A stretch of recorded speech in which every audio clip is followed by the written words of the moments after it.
আচ্ছা, বাংলাদেশ থেকে রপ্তানির জন্য নতুন কোনো বড় বাজার খুঁজছেন? তাহলে চলুন আজ আমরা সোজা চলে যাই দক্ষিণ আমেরিকায়।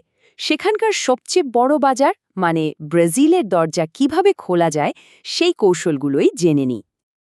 $278 বিলিয়ন ভাবা যায়? এটা কিন্তু কোনো ছোটখাটো সংখ্যা না। এটাই হলো ব্রাজিলের বিশাল আমদানি বাজারের সাইজ। আর চিন্তা করে দেখুন, এই বিশাল বাজারের ছোট্ট একটা অংশ যদি বাংলাদেশ ধরতে পারে, তাহলে সেটা কত বড় একটা ব্যাপার হবে।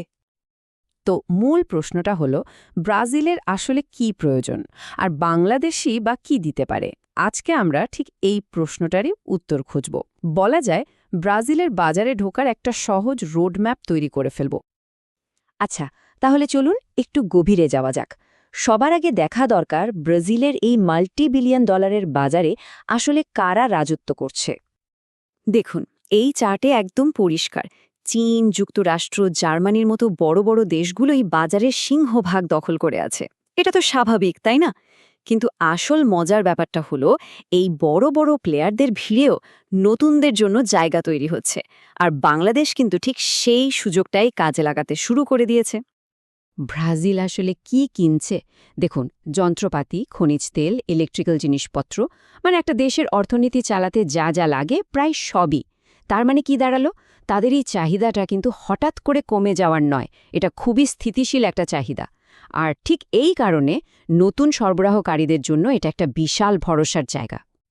বেশ, তো ব্রাজিলের বাজারটা আমরা বুঝলাম।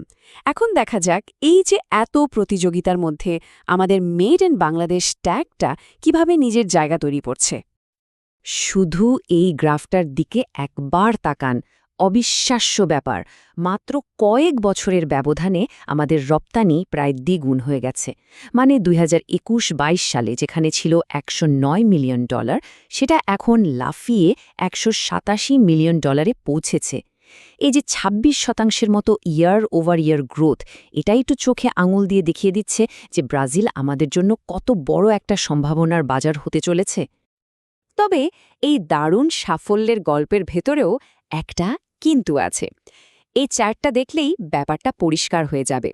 আমাদের এই যে দারুণ গ্রোথ, এর প্রায় পুরোটাই এসেছে কিন্তু একটা মাত্র খাত থেকে, তৈরি পোশাক বা আরএমজি। এটা অবশ্যই একটা অসাধারণ অর্জন, কিন্তু ভাবনার বিষয় হলো এর বাইরেও যে বিশাল একটা সুযোগের জগৎ পড়ে আছে, আমাদের এখন সেদিকেই তাকাতে হবে। আসলে আমাদের পোশাক শিল্প ব্রাজিলের বাজারে একটা দরজা খুলে দিয়েছে, এটা সত্যি।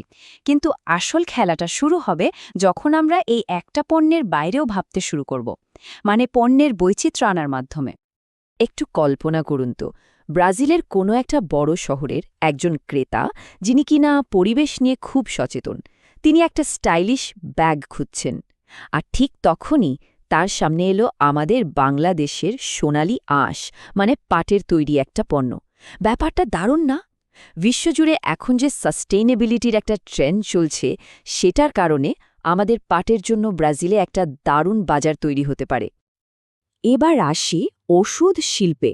ব্রাজিলের হেলথকেয়ার মার্কেট কিন্তু বিশাল।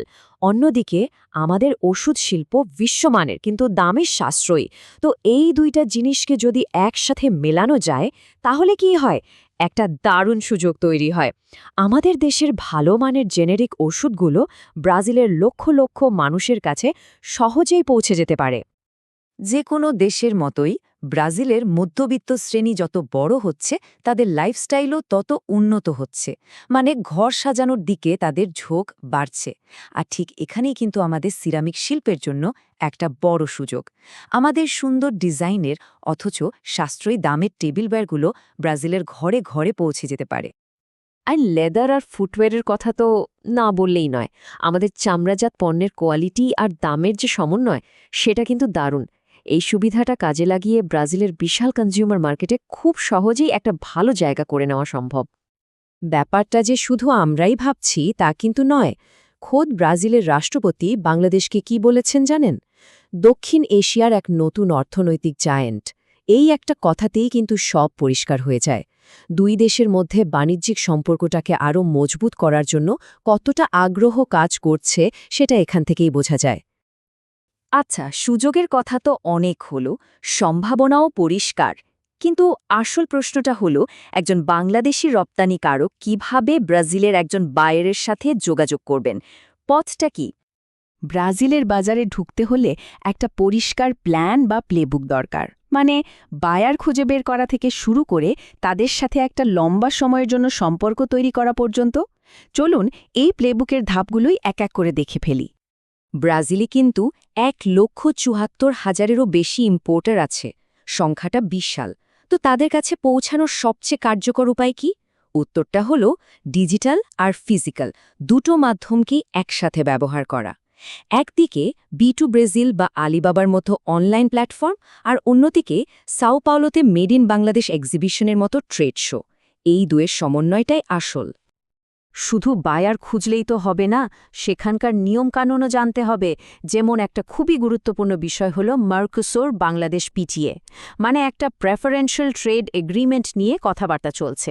এই চুক্তিটা যদি হয়ে যায় তাহলে কিন্তু খেলা ঘুরে যাবে।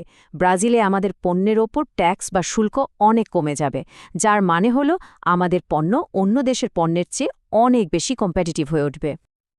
তো বায়ার খুঁজে পাওয়া গেল, যোগাযোগও হলো, কিন্তু এটাই তো শেষ নয়, বরং শুরু। আসল চ্যালেঞ্জটা হলো এই সম্পর্কটাকে লম্বা সময় ধরে টিকিয়ে রাখা, আর সেটার জন্য দরকার পার্টনারশিপ আর বিশ্বাস। ব্রাজিলের মার্কেটে লম্বা সময় ধরে ব্যবসা করতে হলে কয়েকটা জিনিস মাথায় রাখতেই হবে। যেমন তাদের স্থানীয় পছন্দ অনুযায়ী পণ্যে একটু পরিবর্তন আনা, কোয়ালিটি কন্ট্রোল ঠিক রাখা, আর অবশ্যই সময় মতো ডেলিভারি নিশ্চিত করা। সহজ ইংরেজিতে বা পারলে বেসিক পর্তুগিজে কথা বলাটাও খুব কাজে দেয়। এই ছোট ছোট বিষয়গুলোই কিন্তু একটা সাধারণ সেলসকে একটা দীর্ঘমেয়াদী পার্টনারশিপে পরিণত করে। তাহলে পুরো ব্যাপারটা কি দাঁড়ালো? একদম সহজ।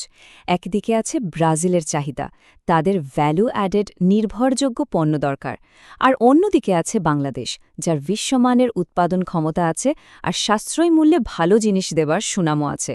মানে এটা একটা পারফেক্ট ম্যাচ, একটা উইন উইন সিচুয়েশন। ব্রাজিলের সেই $278 বিলিয়ন বিশাল বাজার কিন্তু হাতছানি দিয়ে ডাকছে। এখন প্রশ্ন একটাই, আমাদের দেশের ব্যবসাগুলো কি এই সুযোগের সদ্ব্যবহার করতে প্রস্তুত? যদি সঠিক কৌশল আর একটু সাহস নিয়ে এগোনো যায়, তাহলে ব্রাজিল শুধু একটা নতুন রপ্তানির বাজারই হবে না, এটা হতে পারে বিশ্ব অর্থনীতিতে বাংলাদেশের জন্য পরবর্তী বড় একটা লাফ।